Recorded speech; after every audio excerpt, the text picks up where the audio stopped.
Olá,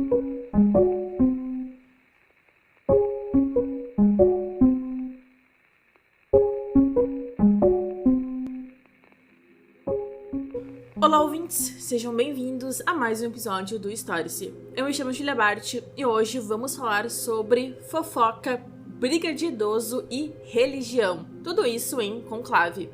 Filme dirigido por Edward Berger, indicado a 8 Oscars, incluindo melhor filme e melhor direção. E como sempre, primeiro vamos fazer aquele nosso contexto sobre o Vaticano e o que é um conclave, para depois destrinchar o filme. E ao meu lado, para escolher seu nome de papa, está ele, Juliano Silva. E aí, pessoal, tudo certo? Então, a gente tá aí para falar sobre esse filme que gerou algumas polêmicas, em relação aos religiosos, aos conservadores, mas também gerou umas discussões bem interessantes sobre o universo da igreja, enfim, sobre o que é o conclave, que a gente vai trazer aqui. E, assim, se eu fosse escolher um nome de papa, assim, eu seguiria na tradição, assim, acho que seria Papa Juliano I. Será que funcionaria? Será que pegaria, Não sei. Ai, gostei, original. Gostei bastante. Lançaria tendência, né? Com certeza. Pra continuar nos próximos papas, né? Antes de iniciarmos, seja qual for a plataforma de podcast que você nos ouve, não deixe de avaliar e seguir o programa. Os comentários dos episódios são sempre bem-vindos e também respondam à enquete. Isso para quem ouve lá no Spotify.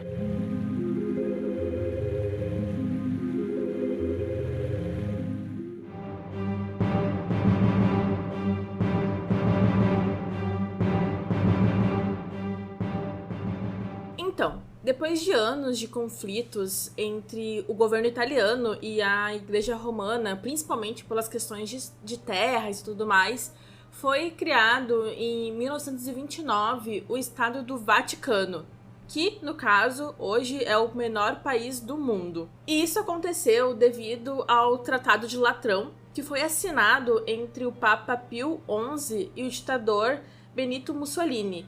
E isso fez com que o Vaticano se tornasse um país independente da Itália, porque se a gente for relembrar, para a geografia, o Vaticano ele está dentro da Itália, Então aconteceu esse tratado para que houvesse essa separação.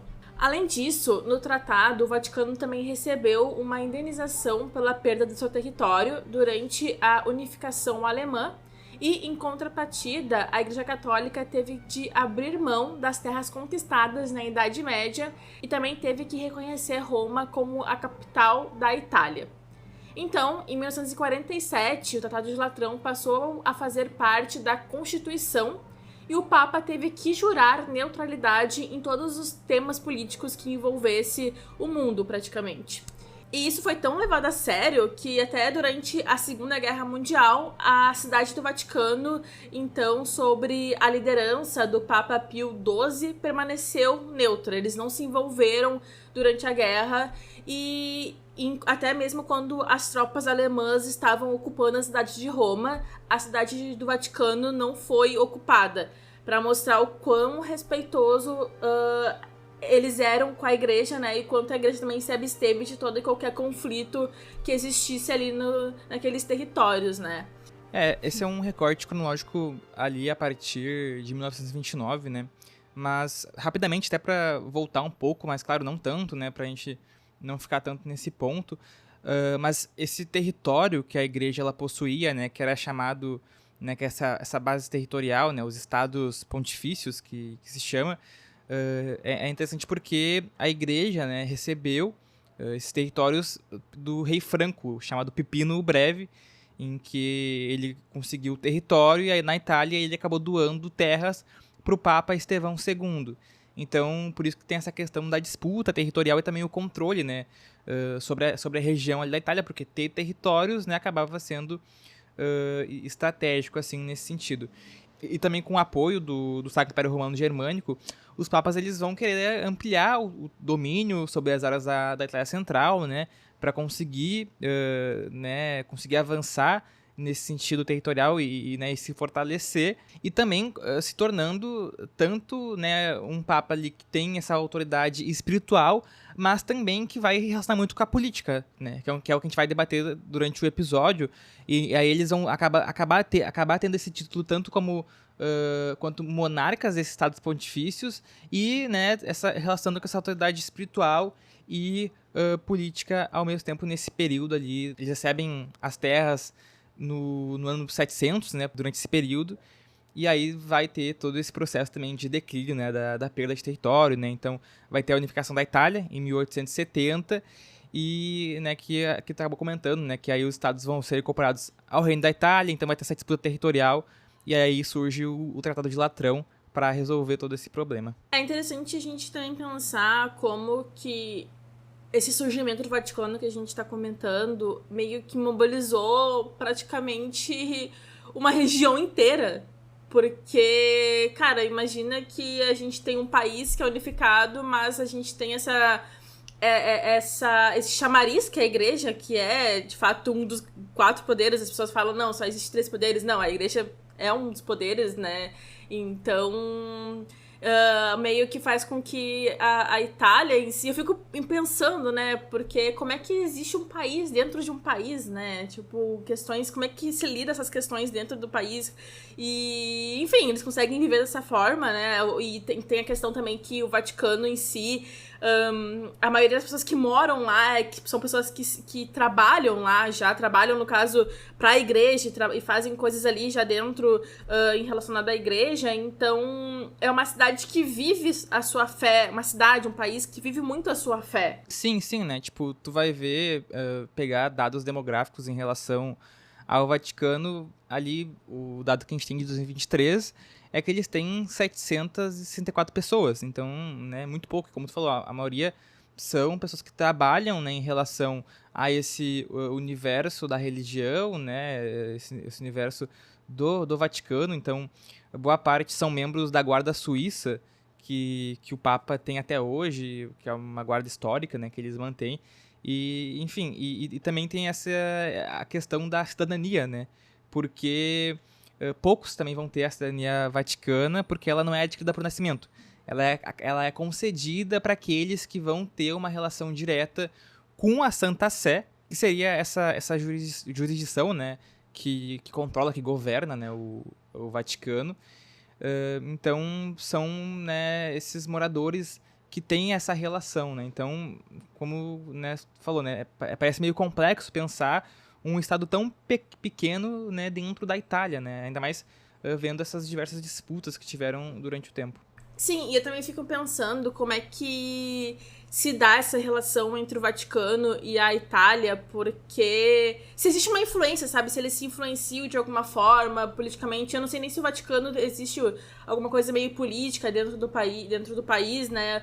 Ou é só realmente algo trabalhado em relação à religião. Se bem que, como a gente viu em Conclave, a gente vai comentar depois, né? Existe um pouco de política ali, de alguma forma, entre os próprios cardeais.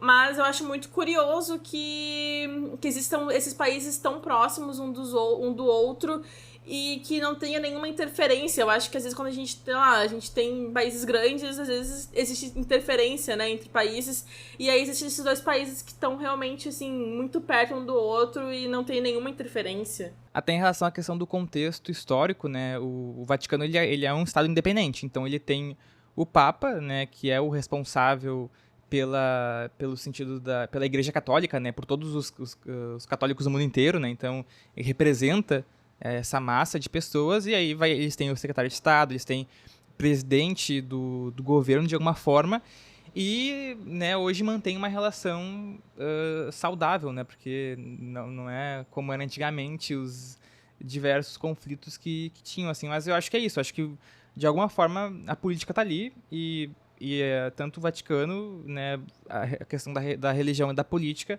elas vão se relacionando muito, assim, eu acho que é é meio difícil ter essa separação, assim. Vou falar um pouco mais sobre, então, o que é um conclave, porque, pra mim, eu juro, eu nunca tinha ouvido falar dessa palavra. Eu não sabia o que era um conclave. Eu só soube depois que eu assisti um filme, realmente, porque não é uma realidade que eu vivo, né? Assim, fui batizada na Igreja Católica, como a maioria das pessoas, a maioria dos brasileiros, mas nunca fui muito a fundo nessa questão de papa e tudo mais. Então eu achei bem curioso entender o que é um conclave. E eu não sei, eu ia até te perguntar se tu sabia o que era, ou se tu também só descobriu com o filme. Então, eu acho que eu já tinha ouvido falar essa palavra, mas eu não tinha assimilado com o que é, né, realmente a prática do conclave e esse processo de escolher, né, um papa.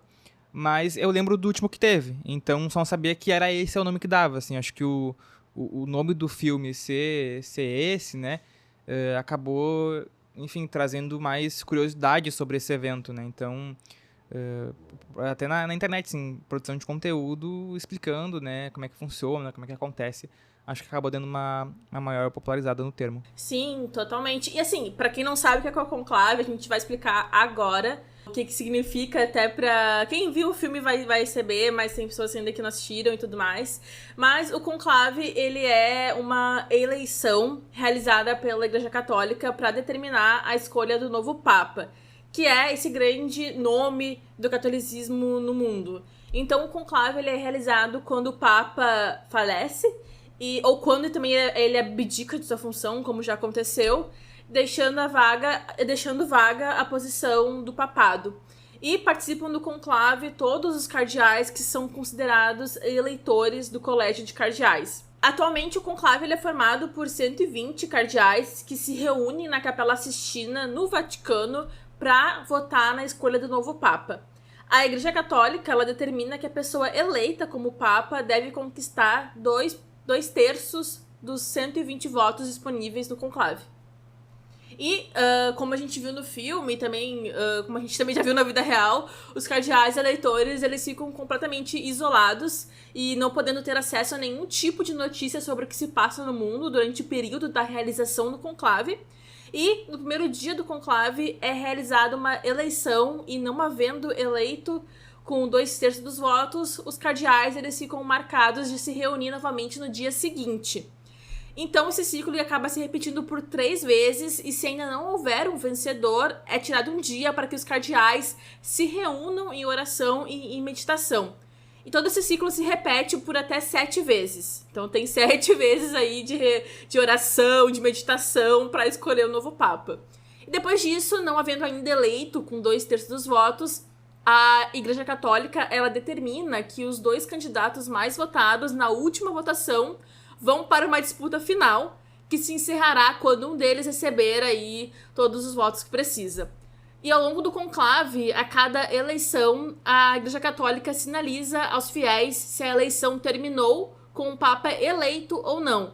E é a famosa cena da chaminé na Capela Sistina, que emite uma fumaça preta quando não houver Papa eleito e uma fumaça branca quando houver um novo Papa. Resumidamente, seria essa a democracia, né, do Vaticano, bem entre aspas, né, em relação a usar esse termo, mas eles, né, a partir dos cardeais que são destinados a ser cardeais, né, a partir do Papa, né, o Papa escolhe eles, acontece essa votação, né, que tu relatou, assim. E né, além do cardeal, qualquer bispo católico também pode ser eleito. Então, assim, um padre ou uma pessoa leiga, assim, também pode ser escolhida, mas isso ele vai exigir, né, uma ordenação imediata como bispo. Então, tem que ter essa relação com a igreja. Mas, né, do que a gente vê historicamente, desde 1378, que todos os papas são né, ou foram cardeais antes das eleições. Então, já segue essa lógica, né, dessa reunião de cardeais e o Papa Novo ser um cardeal também. Eu acho que esse assunto, né, com o filme ficou bem em voga, porque muitas pessoas começaram a pesquisar sobre o que significava cardeais, quem podia ser Papa, quem não podia, porque é um assunto, assim, que a gente não pensa muito hoje em dia, né, em relação à igreja, mas, porque a gente pensa assim, a igreja não é ainda tão mais influente, né, mas ela continua sendo bastante influente, e eu acho que de tempos em tempos acaba voltando esse assunto do que quem pode ser papa, quem vai ser escolhido, e até eu lembro que nas eleições para ser o Papa Francisco, que atualmente até tá quase batendo as botas, né, eu lembro, assim, que foi questionado muito por que era ele. Por que escolheram ele. Sendo que, tipo, falavam que tinha outros candidatos melhores do que ele, que ele não era tão conservador, ele era um pouco mais aberto, mais aberto em relação ao mundo, né? E eu lembro que teve muito esse discurso, né? Do tipo assim,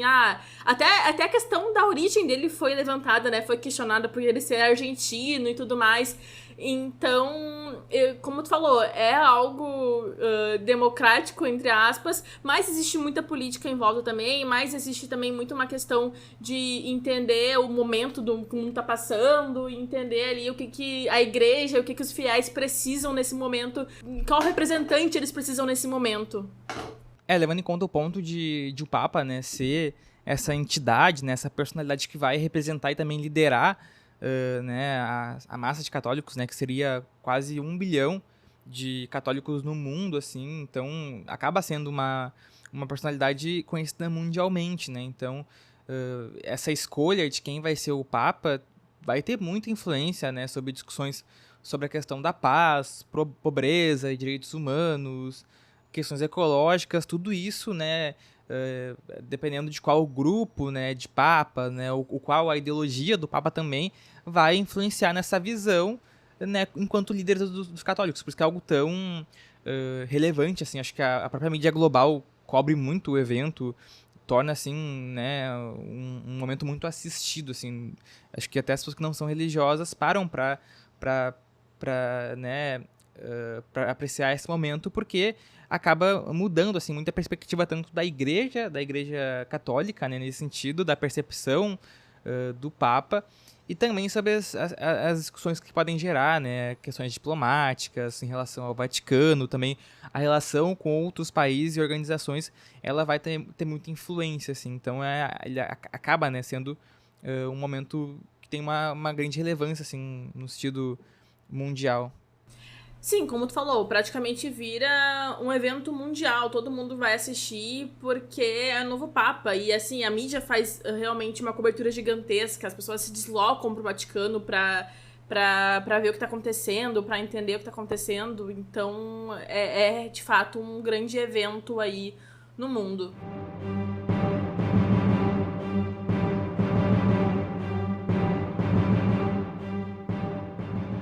Bom, e falando sobre conclaves, a gente aqui vai destacar 2 conclaves mais marcantes ao longo da história. E o primeiro é o conclave de 1268, que entrou para a história como o mais demorado de todos os tempos, levando impressionantes 3 anos para eleger o novo Papa. Gente, 3 anos. Após a morte do Papa Clemente IV, os cardeais se reuniram na cidade de Viterbo, na Itália, para decidir seu sucessor.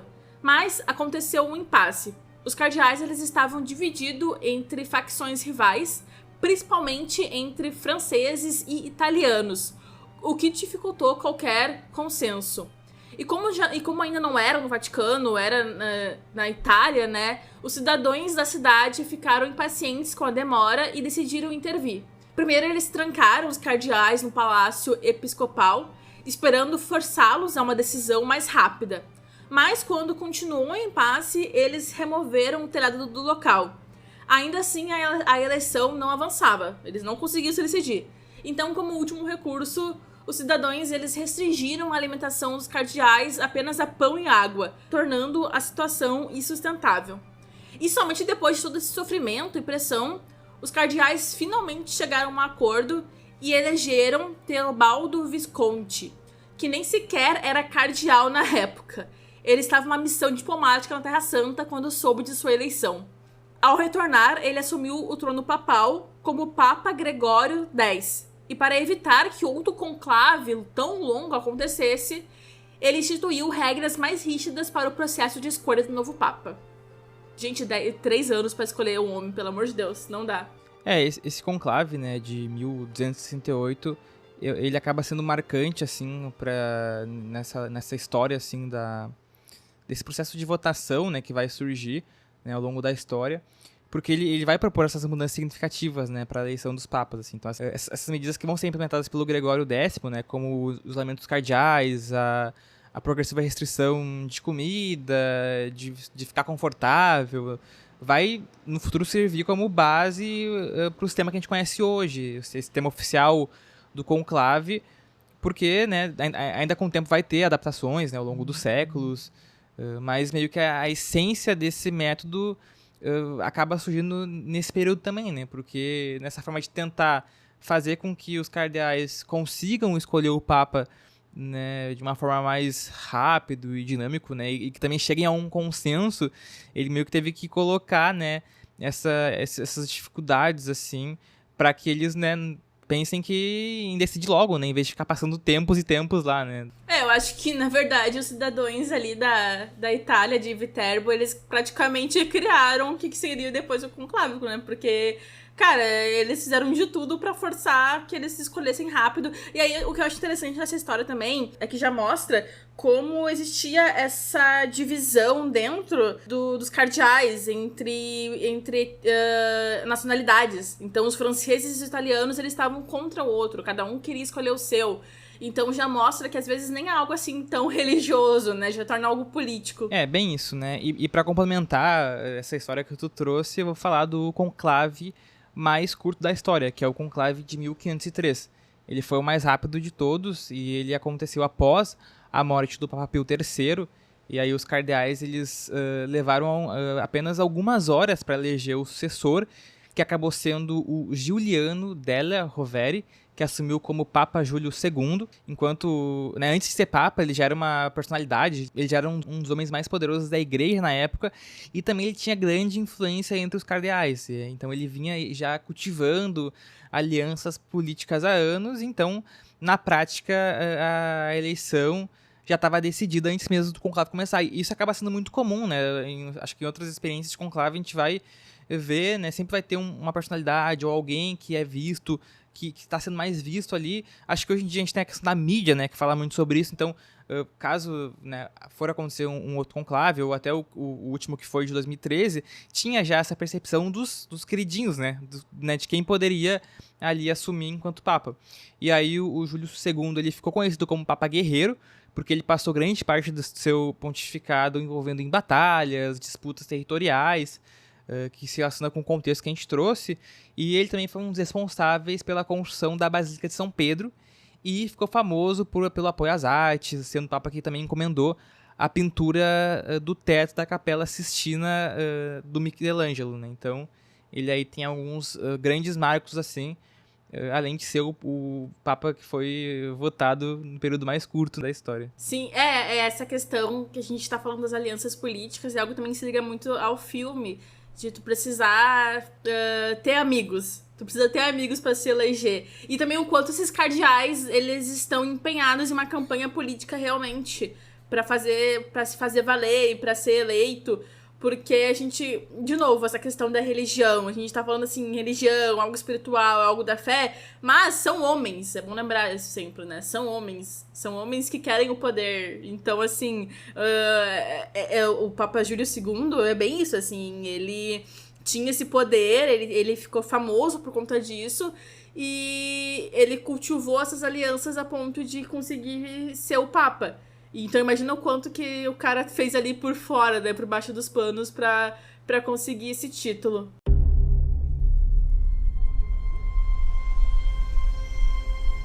The Pope is dead.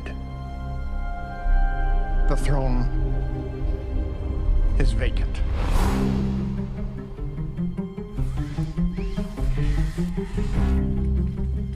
What happened?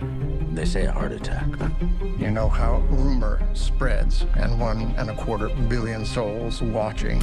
Well Cardinal Lawrence. It seems the responsibility for the conclave falls upon you. The supervision of this election is a duty. Bom, depois desse contexto maravilhoso, vamos falar agora sobre o filme Conclave, indicado ao Oscar de melhor filme em 2025. O filme é dirigido pelo Edward Berger, mesmo diretor de Nada de Novo no Front, e é um suspense baseado no livro de Robert Harris, com roteiro de Peter Strawn. O filme conta com Ralph Fiennes, Stanley Tucci e John Lithgow no elenco principal. E sobre a sinopse, após a morte inesperada do Papa, o Colégio de Cardeais se reúne no Vaticano para um conclave secreto que decidirá o novo líder da Igreja Católica. O cardeal Thomas Lawrence é encarregado de supervisionar o processo, mas, à medida que as deliberações avançam, segredos e conspirações emergem, revelando que há mais em jogo do que apenas uma escolha espiritual. Entre alianças ocultas, pressões políticas externas e rivalidades internas, Lawrence descobre que a verdade por trás do conclave pode abalar os pilares da igreja. E bom, para começar essa discussão, eu queria te perguntar o que tu achou no filme num contexto geral, assim, qual que foi a tua opinião geral sobre o filme? Cara, quando o filme acabou, assim, na sala de cinema, só vem na minha cabeça, assim, que o conclave é o conceito extremo de ninguém tá puro. É literalmente isso, sabe? Tá todo mundo envolvido em problema, sabe? Em algo podre. E acho que é a crítica que a gente vai desenvolver. Mas é isso, né? O filme, ele evidencia esse universo interno da escolha de um novo papa, né? Que é o conclave, que a gente explicou de forma didática, né? Para introduzir o assunto.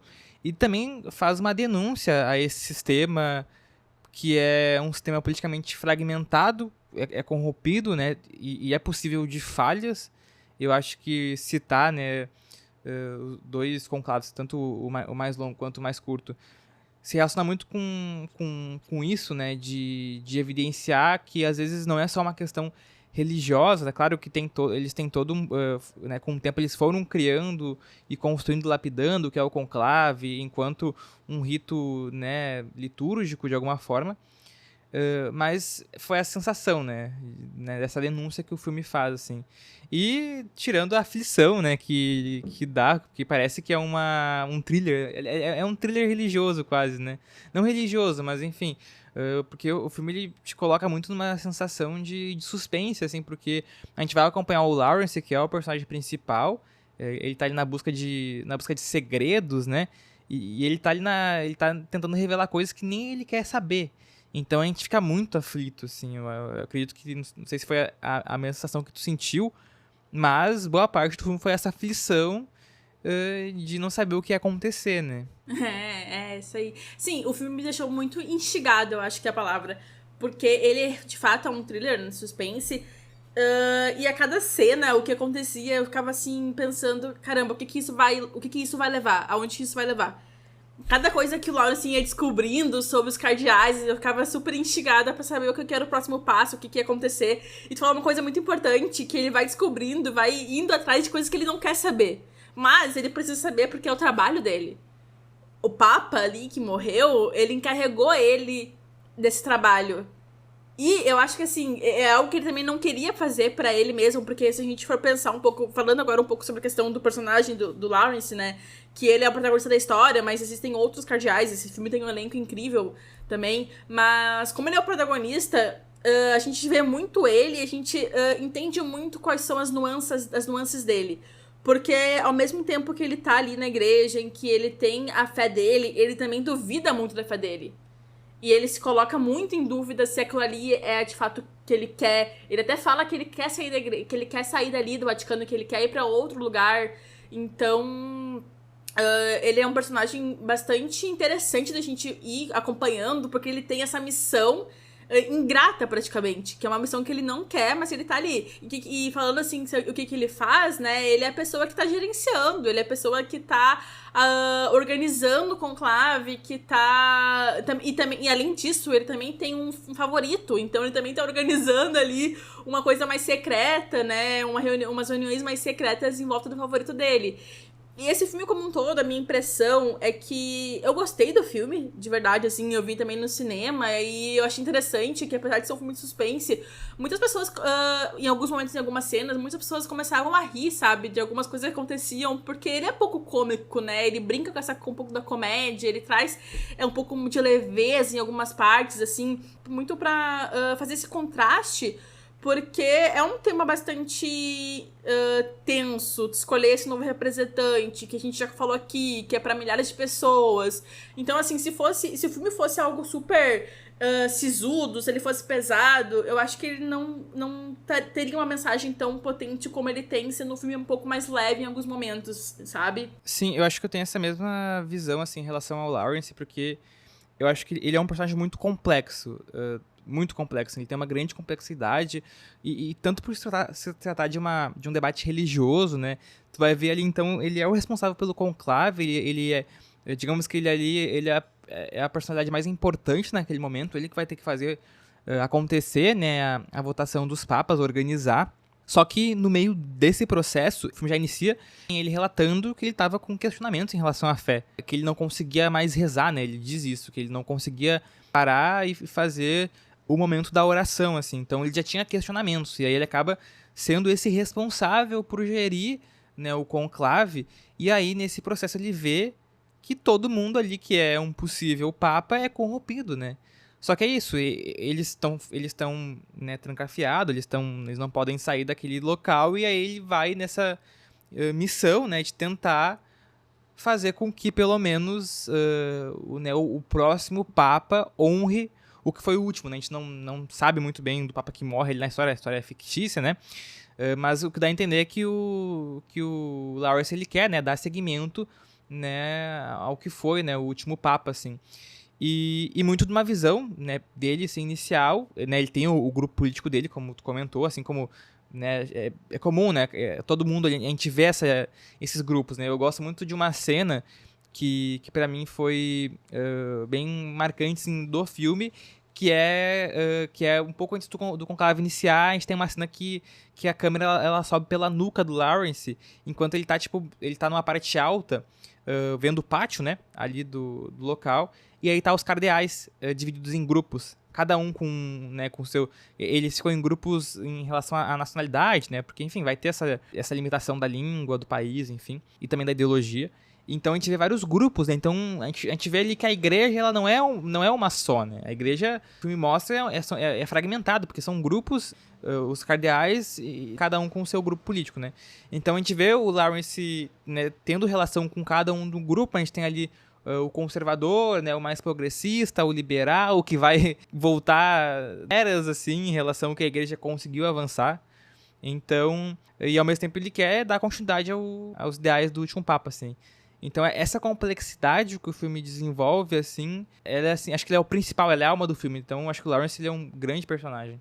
Ah, não, sim, total. E tu falou sobre essa questão desses conflitos que existem entre o poder, entre a religião, e o quanto isso tá, de fato, ligado com o mundo em si, né? Não só na questão do filme, a questão dentro do conclave, mas eu acho que o filme, ele coloca muito isso pra fora. Tipo assim, a gente tá vendo ali uma política muito, muito interna, algo que é muito pessoal daquelas pessoas que vivem aquele contexto ali, porque, de fato, eu acho que o Vaticano em si é um contexto muito específico, né? É uma realidade justamente fora da nossa realidade, mas a política que eles estão exercendo é uma política que é conhecida de todo mundo praticamente, sabe? É uma política que acontece no mundo afora, dessa questão de ter esses, como tu falou, de ter esses grupos, de ter pessoas que acreditam mais naquele, entre aspas, político, naquele cardeal, e que vão tentar virar voto, né? Então é algo que tá muito também intrínseco na sociedade, esse tipo de votação, esse tipo de conflito.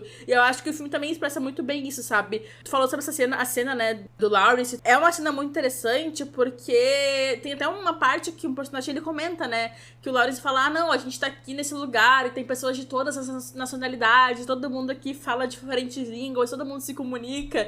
E aí eu acho que até o cardeal Tedesco, que é basicamente o vilão do filme, ele fala, é só tu olhar, cada um tá em seu grupo, tem os africanos, tem os franceses, tem os italianos, tem os americanos. Então, assim, tudo bem, esses homens, eles estão todo mundo juntos ali no refeitório, comendo e tudo mais, né, se relacionando, mas cada um está no seu próprio grupo. Então até onde vai essa questão de união entre essas pessoas, sabe? Então é muito interessante como o filme ele começa a trazer essas percepções, que é algo que a gente não tem tanta noção assim. A gente meio que acha que ele acaba sendo um simples observador, né? Porque ele vai ser responsável por organizar as eleições, né? Então ele é tipo ali uma comissão eleitoral, digamos assim, né? Ele faz parte disso, né? Desse processo, dessa comissão. Mas não, né? Ele meio que vai intervindo no processo de alguma forma, porque ele também tem vontades, ele também tem uma certa influência. Então ele desempenha, sim, um papel ativo, né? Ele tem esse trânsito entre os diferentes grupos do conclave. E aí foi o que a gente falou, né? De segredos que ele vai revelando aos poucos, que ele não queria revelar, mas que são elementos do filme que vão refletir essa dinâmica de poder do Vaticano, do que é o conclave em si, né? Essa dinâmica de poder político. Porque a gente vai ter, assim, o debate dos ideais espirituais, que muitas vezes vão relacionar, de novo, com a política moderna, com as alianças que são formadas, estratégias, né, os grupos que se formam, grupos que podem se blocar para votar só em um papa. Então, mesmo ele se isolando, né, ficando só ali na parte do Vaticano, se fechando para fazer uma votação que não tenha influências de fora, é quase impossível, né, não ter. Então, é meio que o filme ele também vai explorar essa dualidade, né? Esses questionamentos sobre a fé e sobre as decisões reais, sobre se esse poder divino ele é realmente verdadeiro, né? Se ele é um poder que é justificado, né? E aí acho que o Lawrence, se no início do filme ele já estava conflituoso, se ele acreditava ou não, no processo ele meio que vai descobrindo coisas piores, né? E tentando também entender, né, o que está acontecendo com a própria fé dele. Sobre essa questão dos segredos, que tu comentou que ele vai descobrindo coisas piores, é muito nítido o quanto essas pessoas ali, esses cardeais, eles estão jogando esse jogo pra valer. Então, assim, eles vão atrás, até se a gente for comentar, né, o primeiro cardeal que aparece, que é o que tá em contato com o Papa e também o que foi meio que excomungado pelo Papa. Eu não sei se foi, eu não lembro se ele foi excomungado, mas ele acaba tendo uma briga com o Papa e ele ia sair da igreja ali, pelo menos, né, que é o Tremblay. E ele é a pessoa que traz também a irmã, né, pra igreja ali, pra dentro do Vaticano, pra tirar um pouco da estrutura do outro cardeal que tá na votação, que é o ADM.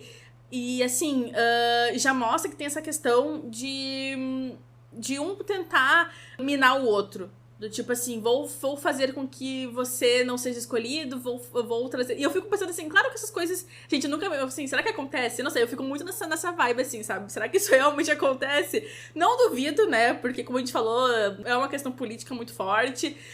Mas eu acho interessante como é que o filme faz... Como o filme vai introduzindo, assim, do tipo... O Lawrence, ele precisa passar por cada cardeal e meio que inspecionar cada cardeal pra ver o que tá acontecendo ali e pra trazer alguma coisa de podre dessas pessoas, sabe? Isso mostra pra mim que o quanto esses segredos cardeais pode de fato afetar essas eleições e pode fazer com que uma pessoa totalmente inesperada, como é o caso no filme, seja eleita. Então, enfim, eu acho que de alguma forma a própria direção do Edward Berger constrói essa tensão. A gente vai aos poucos entendendo assim quem são essas pessoas, e ele vai passando de cardeal pra cardeal, então a gente vai conhecendo esses personagens, vai entendendo as suas motivações e como eles vão se construindo, né, pra ter essa atmosfera do filme. Aí eu também queria te perguntar o que tu achou da direção do Berger, se tu gostou, se tu achou que tá... Como é que foi, assim, pra ti a tua recepção sobre a direção? O diretor, né, o Edward Berger, né, que tu comentou que ele dirigiu também a Novo no Front, que é um filme que eu não vi, assim, então acabou sendo o primeiro filme que eu vi dele. E ele acabou sendo mais reconhecido a partir, né, do último filme dele, o Nada de Novo no Front. Então ele meio que agora volta com o Conclave, né, adentrando nos festivais, né, tendo esse prestígio. E eu acho que eu gostei muito assim, do cinema dele, da forma que ele dirige assim, o filme. Tanto no sentido de criar essa narrativa tensa, né, em algumas partes ele também cria uma abordagem muito claustrofóbica nas cenas do filme. Então isso vai meio que acentuando a sensação que eu falei, né, né, dá uma ansiedade, dá uma sensação de aflição do que pode acontecer, né? Então cria essa pressão tanto né, para quem vê, mas também é a pressão que acontece dentro do próprio conclave, né? De quem vai ser o novo Papa, como é que vai se dar essa disputa política. E além disso, também tem os planos fechados, o plano aberto que eu gostei foi esse do Lawrence vendo, né, os cardeais de baixo. Esse é um plano muito bonito, né? Eu vi algumas pessoas reclamando da iluminação baixa do filme. Pra mim não incomodou muito. Acho que cinema às vezes talvez possa deixar ainda mais difícil de ver, assim. Mas eu acho que pra mim combinou, e também porque tinha partes em que a iluminação ela tava mais baixa, e também a parte em que eles estavam principalmente no pátio, né, ali onde eles ficam, em que a iluminação era mais clara, assim. Então tem cenas tem uma cena ampla, assim, e aí tá, né, o Lawrence sentado, tipo, num cantinho, assim, né, meio que também evidenciando o que ele tá pensando na mente dele de alguma forma. Então, eu acho que todos esses elementos que o diretor usa, a própria trilha sonora, ela é sutil, mas ela é muito boa, assim, para reforçar o mistério, a conspiração que está acontecendo. E também o próprio Vaticano, né, porque, de alguma forma, né, se tem uma grandiosidade na arquitetura, então eu acho que acabou relacionando muito bem, assim, tanto com essas relações mais dos humanos e também com o local, né, com o ambiente, com o cenário. Tem uma cena, assim, se tratando da direção, que eu gosto muito, que é bem no começo do filme, assim, quando começa o processo pra escolher o Papa e tudo mais, que o Lawrence, ele tá sentado na mesa, daí tem aquele outro... Eu não sei se é um ajudante dele, se é uma espécie de uma pessoa que tá ali... É aquele moço que vem trazer pra ele as informações, né? Eles estão conversando, e aí a câmera dá um 360 em volta do Lawrence pra mostrar as pessoas arrumando ali, né, o local, trazendo coisas pra dentro, porque eles vão ficar confinados. E aí, assim, enquanto o Lawrence tá conversando e tá escrevendo papel e tá arrumando tudo, e aí eu gosto muito dessa cena que já começa a colocar a gente dentro desse estado que vai ser o filme todo a partir daquele momento, sabe? De conflitos, de mistérios, de segredos. Então a gente tem essa cena um pouco que é mais pavorosa, assim, que tem muito mais pessoas, né? Porque se a gente for pensar, é um filme em que a gente não vê muitas pessoas além dos cardeais. A gente não vê o público, não tem a visão do público que tá lá fora, que geralmente é onde a gente tá. Se a gente for pensar na questão de um conclave, geralmente a gente tá de fora, a gente é as pessoas que estão vendo pela mídia, o que tá lá no pátio, lá fora, esperando eles decidirem. Então, o filme, ele te coloca dentro desse universo, dentro dessas pessoas, e nos restringe a Capela Sistina. E isso, assim, é uma visão que a gente nunca teve antes, né? A gente nunca... E é muito próprio, né, do Berger trazer isso, né? Porque é algo muito intrínseco, algo muito diferente, né? Normalmente a gente tá de fora, agora a gente tá de dentro. E até essa sensação que a gente tem, né? Achei interessante que eles recriaram, né, o cenário. Os cenários icônicos, assim, né? Tanto a Capela Sistina... e isso traz muito uma imersão na ambientação, né? Acho que, como tu falou, vai transportar, né, quem tá vendo pro coração, né, do Vaticano, do conclave, do que tá acontecendo, né? Então a gente tá ali acompanhando todo esse processo, assim. Então eu vi que as imagens elas ocorreram em Roma, né, e também incluindo os estúdios, assim. E eu acho que isso também auxiliou, né, nessa produção, nessa visão do Edward Berger, assim. E comentando de novo, assim, a questão do debate político, que eu queria citar, assim, uma parte, um diálogo, que é quando eles estão, né, eles estão ali debatendo sobre o Papa, né, essa é a história do filme. Mas eles estão com medo de um específico, né, que é o mais conservador, né? É o Tedesco, né? Que desde o início do filme ele tá o cotado para ser possivelmente o próximo Papa, né? Além de outros que vão ali aparecendo na história. E esse é o Tedesco, ele é mais conservador, ele quer, enfim, ele é anti-imigração, ele tem políticas que vão mais nessa lógica conservadora e de regredir, né, em relação a pautas que a igreja, né, hoje consegue falar, mas também nem tanto, né, enfim. E aí eles estão debatendo sobre ele, né, sobre o Tedesco, e eles, né, discorrem sobre os diversos períodos em que a gente trouxe o contexto de que a igreja, depois de um tempo, ela, né, teve esse acordo de ter uma neutralidade, de não influenciar politicamente, mas isso acontece só no sentido territorial, né, porque é muito difícil não ter uma influência política, né, e aí eles citam, né, que, né, teve papas que apoiaram governos fascistas, autoritários, né, perseguiram comunistas, ou o próprio Papa Pio XII, que muitos falam de omissão em relação ao Holocausto. Então, eu gostei muito da cena porque ela evidencia, né, que além de um papa, de uma entidade né, que representa a religião, também tem uma ideologia, assim. Então, mesmo nesse período assim, de se falar uma neutralidade, é muito difícil não acontecer. Como é que em uma guerra, né, numa Segunda Guerra Mundial, como é que tu vai demonstrar neutralidade em relação a casos como o Holocausto ou como o nazifascismo, né, o fascismo e o nazismo surgindo nesses períodos, assim, vai relacionando também com né, hoje em dia, assim, porque a gente tem muito essa disputa ideológica, né, que eu citei, que são campos políticos, né, são visões diferentes, né, então aí o filme ele vai desenvolvendo, né? A gente tem o Tedesco, a gente tem o Adeyemi, que representa ali o bloco dos cardeais africanos, né, e o Benítez, né, que é o que aparece como surpresa, assim, na história do filme, assim, ele aparece do nada, meio como uma revelação, né, e que também vai ter um papel, assim, na história do filme. E bom, o cardeal Benítez, ele aparece praticamente do nada ali no conclave, no Vaticano, e o que a gente sabe é que ele foi consagrado como cardeal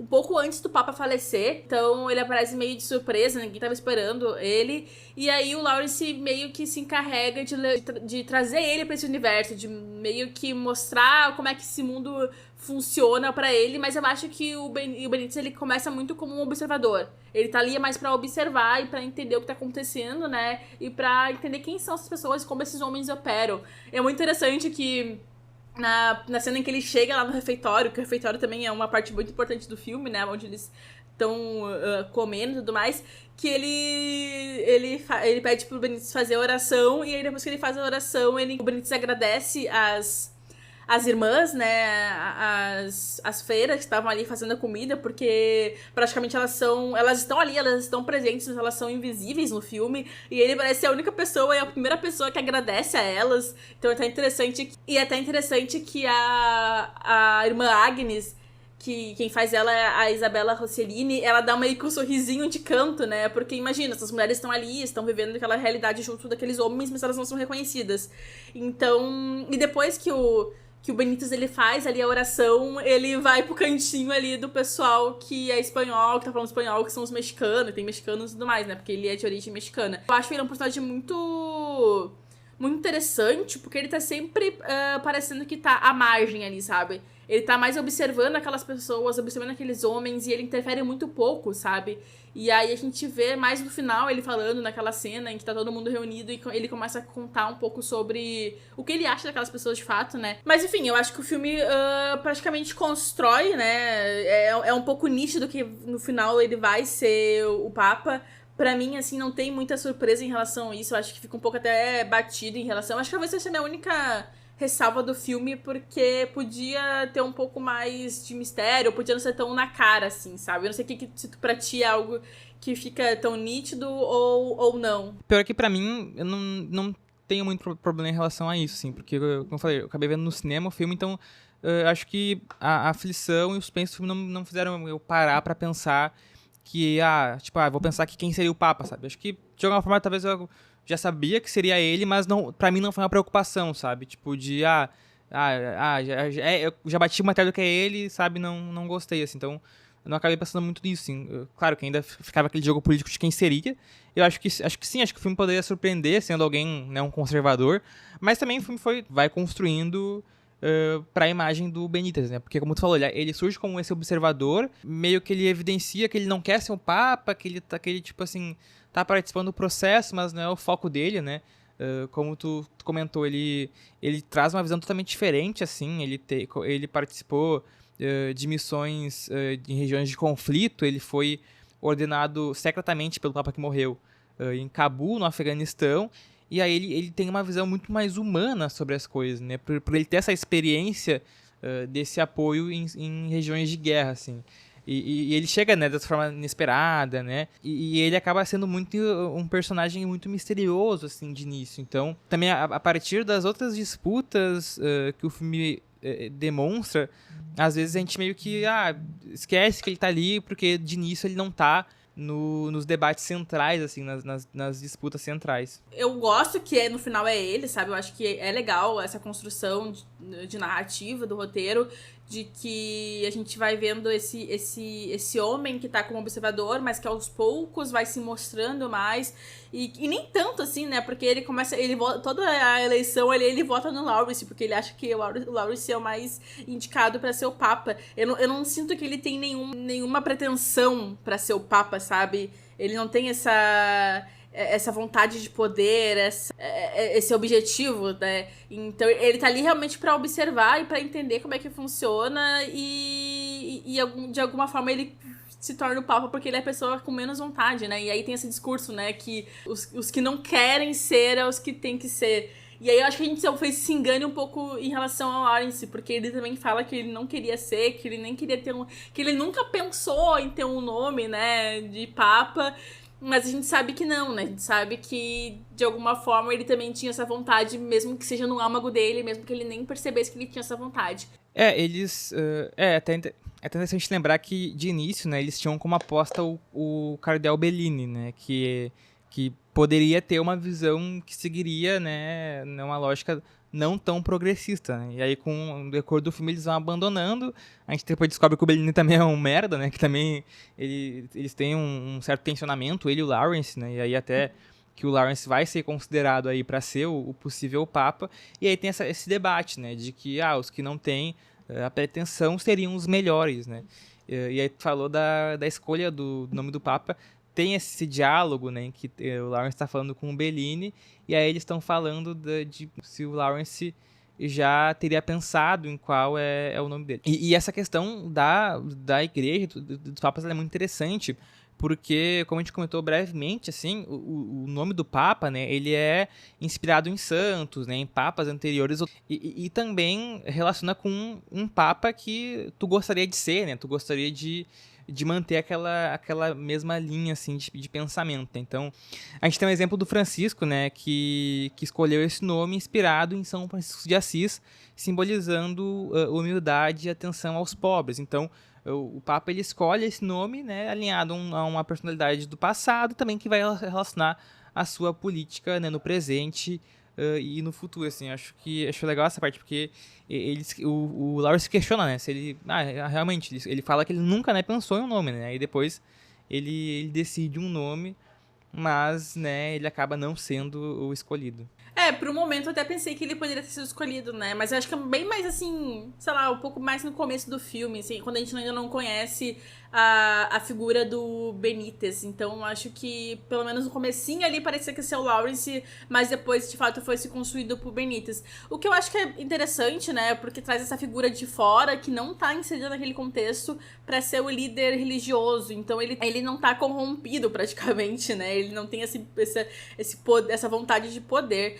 E assim, eu até queria te perguntar sobre a questão das irmãs, né, das freiras, porque elas estão ali presentes no filme, mas elas não têm tanto destaque. Até a Isabella Rossellini, ela foi indicada ao Oscar, mas ela tem muito pouca cena assim no filme, ela aparece muito pontualmente, assim. Eu queria, te perguntar o que tu achou dessa parte, assim, das irmãs, qual que é a importância também de trazer esse contexto pra dentro do filme, sendo que a gente tá querendo ou não, a gente tá falando de religião, mas ainda assim é um contexto muito machista. Principalmente porque, né, pensar assim, os requisitos pra tu ser papa, né, é ainda tu ser homem, então a Igreja Católica, ela não ordena mulheres como padres ou bispos nesse sentido, né, tem que ser batizado, católico batizado. e ser considerado apto pelos cardeais para liderar a igreja, assim. Então, a gente já tem essa estrutura, né, que vai delimitar as mulheres à margem, né. Então, eu acho bom como o filme aborda isso, porque a gente tem essas personagens que não tem muito espaço, porque é assim, né, que provavelmente é o conclave, né, e aí, a partir desse olhar do Benítez, né, de agradecer as irmãs pela questão de fazer a comida, de manter o espaço, né, porque da mesma forma que eles estão isolados, elas também ficam, né, porque elas não podem ter contato com o mundo tendo contato com eles. Então, eu acho que é mais um elemento, assim, que o filme evidencia, né, essa visão delas sobre toda aquela disputa, delas, né, em geral, sobre toda essa disputa política e religiosa que acontece, até como tu falou anteriormente, né, entre esses homens que pensam política, que têm interesses, né, nessa percepção delas de vendo essa situação e não tendo espaço ali, né, não tendo fala, né. Eu acho que tem essa questão de realmente enfatizar como é que a Igreja Católica é muito patriarcal e como os homens, eles têm esse papel de tomada de decisão, sabe? Do tipo assim, não há espaço para as mulheres decidirem aqui, são os homens que mandam. E aí eu acho que o filme, ele traz muito essa visão. E sim, claro que tem a questão da subserviência, né? Porque elas estão ali para servir, elas estão ali para fazer a mesa, para fazer a comida, para alimentar aqueles homens, né? E também não acho que é, tipo assim, homens contra mulheres. Não é isso, sabe? É algo muito mais profundo e muito mais difícil, porque a gente tá falando sobre religião, né? E sobre uma coisa que foi estabelecida há muito tempo e que é difícil da gente... Tanto é difícil pra nós que estamos fora de entender, e quanto é difícil pra essas pessoas de quebrarem esses paradigmas, né? Então, eu acho que hoje em dia, né, a gente fala a questão da igreja, tá muito mais aberta a discussões. Acho que a igreja tá um pouco mais aberta a discussões, né? Mas ainda assim, não tanto quanto deveria, porque ainda assim tá atrasado, né? Mas eu acho que o filme faz muito bem em trazer elas e mostrar ali, pelo menos, a personagem da Agnes, o quanto elas são pessoas que são importantes, mas de alguma forma elas não têm tanto destaque, né? É muito a questão do rito, né, dessa liturgia, de seguir um certo conservadorismo dentro da igreja, e a gente sabe que ela tem diversos problemas, e pensando nessa questão de título de papa, né, que é algo que a gente não comentou, que vem, né, de um dos apóstolos de Jesus Cristo, né, que seria o São Pedro, né, o Pedro, e aí que recebe esse título, né, que seria como o primeiro papa da Igreja Católica. E aí, né, vai toda a sucessão, assim, de homens, né, então nunca teve uma brecha, né, de repensar isso, né, e eu acho que é algo que dificilmente eles vão querer abordar, mas é um assunto bem interessante, sim. Bom, e a gente vai falar aqui agora sobre a parte final do filme, praticamente o plot do filme.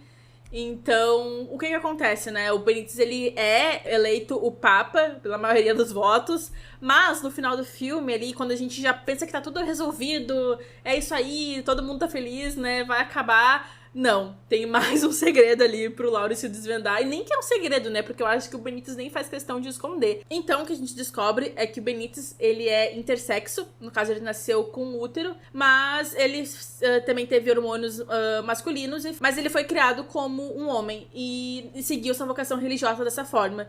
Então, é algo assim, eu fiquei bastante surpresa, porque eu realmente não esperava isso, e eu acho muito interessante como o filme propõe essa discussão, porque não é algo que é dito com todas as letras. A gente fica muito mais assim... Os dois se entendem, né?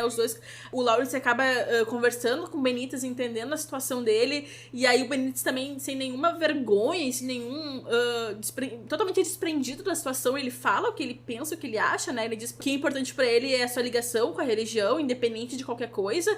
Então, assim, eu acho que muito legal como o filme vai constrói esse discurso, né? Constrói essa cena dos dois juntos. Porque realmente, né, mostra que independente se é homem ou se é mulher, né, o que importa é, no caso da Igreja Católica, é a fé, né, é a tua religião, é o que tu acredita, e se tu vai ser um papa bom, né, que vai trazer coisas boas ali pro mundo, pros católicos e tudo mais. Então, eu acho que, assim, de certa forma, é um final bastante corajoso até, porque meio que até desafia um pouco algumas questões da igreja, né? Que hoje em dia são bem intrínsecas em relação à questão sexual, né? De gênero e tudo mais. E aí, eu não sei o que tu achou, assim, dessa parte final do filme. Cara, eu digo assim que eu fiquei muito surpreso. Eu acho que é um plot que eu diria que ele aparece do nada, assim. Eu sinto que eu acho que o filme realmente não quis construir, que surgiria essa, né, revelação, mas como tu falou, não é algo que ele queira esconder, mas isso surge assim do nada no filme, né? Claro que o filme constrói o Benítez, né? A gente tem aquela cena do embate entre o Benítez e o Tedesco, né? Após ter acontecido meio que uma explosão ali né, em um dos conclaves, uma das votações. E aí eles têm, né, uma discussão, e aí enquanto o Tedesco está lá falando palavras ao vento de conservadorismo, né, o Benítez ele traz toda uma percepção diferente, que foi o que a gente falou, né? Mais humana, de mudança da igreja, né? Da necessidade de acolher os pobres, né? Então, várias discussões, assim, que são muito delicadas, né? Em relação a debates sobre a sociedade, assim, em geral. E aí, né, então o Benítez ele surge já como esse personagem que tem uma visão totalmente diferente, assim, né? Como tu falou, aí a gente tem essa revelação, né? Depois de todos os impasses que o Lawrence enfrenta, né? O Lawrence ele fica chocado com a situação, né? Então, e acho que é uma situação que o público também tem, né? Quando tem essa revelação final, assim, esse plot no filme, porque, né, o Benítez ele teria nascido com características biológicas de ambos os sexos, mas foi criado enquanto menino. E aí ele, né, relata, né, que quando ele vai realizar uma cirurgia, se não me engano, acho que é de apendicite, acho que é alguma coisa assim, ele descobre que ele possui, né, órgãos reprodutivos femininos, né, útero. Só que é muito... Cara, ele tem um discurso, assim, muito bom, né, porque quando acho que o Lawrence pergunta se ele realizaria, né, a cirurgia para retirar, né, acho que eu não lembro se o Papa, né, que morreu, o anterior, enfim, levou ele a tentar tirar algo assim nesse sentido. Eles falam, né, que ele pensou, considerou retirar, né, fazer a, né, histerectomia para remover, né, esses órgãos, mas no final ele desistiu, né, como tu falou, né, dessa visão de que independente de qual sexo, gênero, né, ele seria, ele deveria acreditar que ele deveria permanecer da forma que Deus criou ele, né, porque nessa visão da Igreja Católica, né, que se tem Deus enquanto essa entidade, ser criador, né, que criou todas as coisas, assim, né, como ele coloca que Deus criou ele. Então, por qual motivo, né, ele deveria mudar o corpo dele, assim. No caso, né, enquanto escolha dele, né, ele tem esse direito, ele escolhe se manter, né, da forma que ele foi criado, né. Então, claro, em outros casos de pessoas que não se sentem bem no próprio corpo, né, tem o direito, né, de mudar, enfim, mas é essa percepção que o Benítez traz sobre si mesmo, né, sobre esse impasse de mudar ou não, né, de retirar ou não, esse problema que no caso a igreja veria como problema, né, por ele não ser, sei lá 100% homem, né, não sei se seria a melhor forma de dizer também, mas eu acho que como tu falou, é um final corajoso, assim, é um final que surge do nada, né? No caso, é um plot que é uma revelação, né? O filme ele vai criando todo um suspense e aí entrega essa revelação, assim, de que o próximo Papa é uma pessoa intersecta. Então, eu acho que isso cria, assim, vários sabe, a mente ela explode, assim, né? Porque isso realmente acontecesse lá num conclave, numa história, assim, ou se já aconteceu, se teve casos que a gente não sabe, enfim. Então, são discussões muito que permanecem, eu acho, né? Eu gosto muito, assim, desse final, porque ele é bem emblemático, mas ele também revela muita coisa, né? Que nem tu comentou sobre, cara, por que ele vai mexer no corpo dele, sendo que foi Deus que deu esse corpo pra ele e ele se aceita da forma que ele é. E, assim, parece que realmente o Papa tentou marcar a cirurgia pra ele, mas ele desistiu, porque não tem, sabe? Não tem motivo, sabe? E aí a gente entra nesse debate de que o que é mais importante pra Igreja Católica? É o teu gênero? Ou é o teu corpo? Ou é a tua fé? Ou é no que tu acredita? Ou é as tuas motivações, sabe? O que é mais relevante pra eles? E obviamente a gente tratou aqui durante o episódio todo sobre a Igreja, né? Conclave, Vaticano, sendo relações de poder. E que de fato são relações de poder. Mas eu acho que o filme no final, o filme é também sobre política, sobre poder, mas acho que o filme no final ele traz essa reflexão muito sobre espiritualidade e religiosidade. Porque a gente vê que esse homem ali, ele tá numa condição que não é ideal, a gente falando aqui na questão da igreja, né? Que não é ideal para a igreja, mas que diz muito sobre quem ele é de fato. Porque se a gente for lembrar, ele comenta que ele vem, né, de um território que tá em guerra. Ele fala ali que ele é o único daquelas pessoas, os cardeais, que esteve em contato com pessoas que estão de fato sofrendo, que estão de fato sendo ameaçadas as suas vidas, sendo que todo mundo ali tá por trás, tá cercado, né? E tem essa questão, né? Que todos ali eles estão cercados, eles estão murados. Até tem a cena, como tu falou, do desastre que acontece, mas ela é muito ínfima em relação ao que o Benítez pode ter visto na vida dele, entendeu? Então, assim, eu acho que é muito importante o filme fazer esse final, porque demonstra que, às vezes, a fé ela é muito mais importante, né, do que qualquer outra coisa. Gente, e falando dessa forma no contexto religioso, né, pode ser que a fé não seja importante para outras pessoas. A gente não é religioso, né, mas a gente entende que no filme é isso que passa essa mensagem, né. Então, eu fiquei bastante, assim, eu não sou religiosa, mas eu fiquei bastante tocada por esse conceito, até pela questão do discurso do Lawrence no meio do filme, né, que ele fala sobre ter dúvidas, sobre sempre questionar, porque eu acho que é isso, né, quando a gente confia em algo 100%, quando a gente não questiona, não se pergunta se aquilo ali tá certo ou não, se a gente tem certeza ou não, a gente fica muito cego, né, e é mais fácil a gente cair em falácias.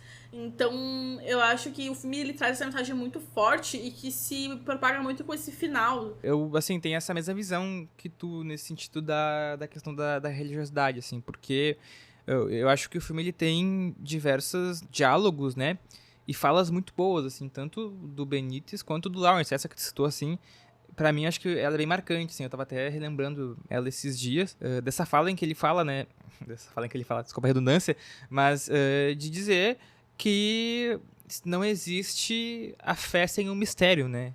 Então, ele coloca isso, né? De que o que é a certeza, né? Tá, tem certeza que Deus existe, tem certeza na sua crença, mas tu tem precisa ter fé, né? Então, a fé, ela vai se relacionar com eu acredito nisso, eu acredito naquilo, e ela se relaciona com um certo mistério no mundo em geral, assim. Então, né, como a gente falou, Lawrence, enquanto esse personagem que tem uma certa complexidade, ele vai evidenciar tanto isso da discussão que ele tem sobre a própria fé dele, mas também sobre, né, enquanto ele tá falando ali pros cardeais, de colocar isso, né, de que a gente não tem que ter certeza de que isso é isso, entende? Então, também tentando, acho que, contra essa visão conservadora, né, que alguns cardeais queriam trazer em relação à igreja, assim. Então, eu acho que o filme, ele, a partir desses diálogos, a narrativa dele, ele vai refletindo essas contradições da instituição, né, tradicional, lidando com essas questões contemporâneas. Então, acho que por isso que a gente tem esses conflitos, que seria o moderno, que seria o tradicional, como esse poder vai influenciar as decisões que seriam decisões que são espirituais, né, não, mas infelizmente não tem como ser só espiritual, né, porque tem essa relação política que a gente trouxe aqui. Então acho que, né, o filme, enquanto tendo esse desfecho, né, essa reviravolta, essa revelação de segredos ou de questionamentos, né, principalmente das figuras que são envolvidas, né, dos personagens que são mais ali cotados para ser papa, assim. Então acho que o filme ele acaba surpreendendo muito. Então acho que eu fui ver, assim, eu fui assistir sem saber muito da sinopse da história. Então, e acabei sendo surpreendido. Achei que seria um filme chato até, por tratar sobre a igreja, mas foi muito surpreendido em relação à história.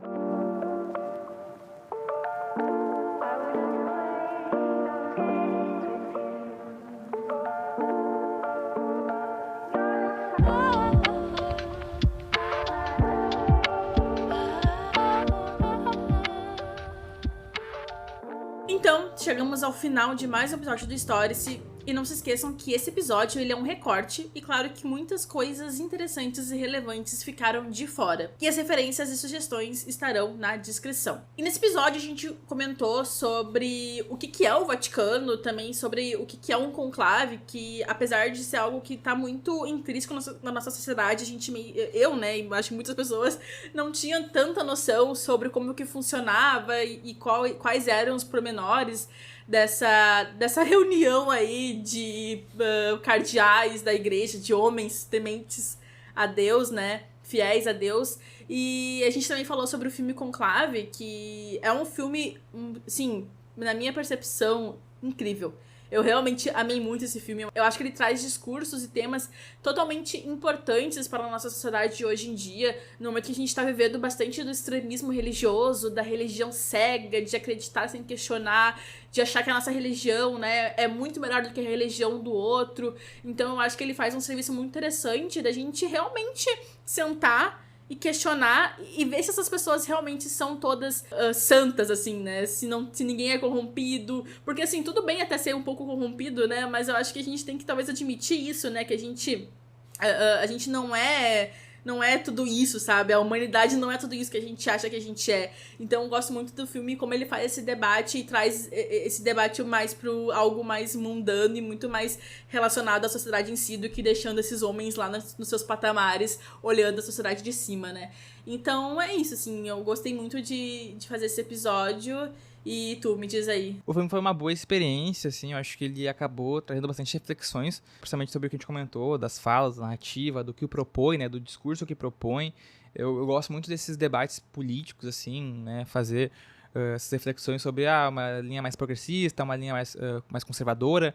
Claro que também a gente não colocou muito, mas o filme ele acaba colocando isso de forma rasa, de alguma forma, mas é interessante como isso se coloca no universo da igreja, né, da religião e também da escolha de um papa, né, porque né, a gente pensa que é algo divino, religioso, é uma escolha que vem do céu, mas, né, são homens, né, que estão fazendo essas decisões, né, então acho que o filme ele tenta denunciar essa relação dentro da igreja, que muitas vezes ela é uma relação deturpada, né, é uma relação que ela é contraditória, então a gente tem diversos problemas que já foram revelados, né, em relação a papas, né, questões de abuso infantil, né, com o penúltimo papa também tem isso, né, de essas questões. Então, eu acho que o filme ele vem aí para denunciar, né, que são pessoas humanas e isso deve ser denunciado como casos assim acontecem, né. Então, eu acho que tenta trazer essa visão sobre esse rito, né, religioso que é o conclave. E também eu acho que quando os religiosos assim ficam muito enfurecidos com um filme, né? Alguns ficaram em relação ao conclave chamando de antirreligioso, né? Então é bem comum.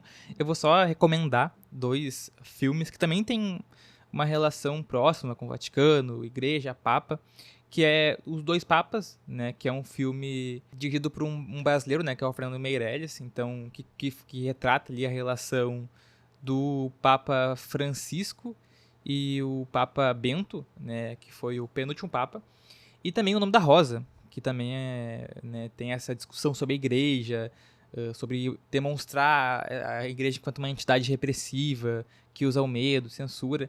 Então acho que 2 filmes e mais o conclave aí vai fechar aí um trio de debate sobre a religião, sobre a igreja, sobre moral, que vai, acho que, complementar, assim, nessas discussões que a gente trouxe. Boa. Cara, eu adoro esses filmes. Eu acho filmes incríveis, assim. Gente, assistam porque vale muito a pena mesmo. E é sempre bom lembrar que o Stories é um podcast independente e por isso é muito importante o apoio de todos vocês. Não se esqueçam de seguir a gente nas redes sociais, @stories_cast no Instagram, no Threads, no TikTok, no Twitter e lá no YouTube. É só procurar pelo canal Stories que vocês acham a gente facilzinho. Seja qual for a plataforma de podcast que você nos ouve, não deixe de avaliar e seguir o programa. Os comentários no episódio são sempre bem-vindos e também respondam a enquete, isso para quem ouve no Spotify. É isso, até mais. Até mais, galera. Falou!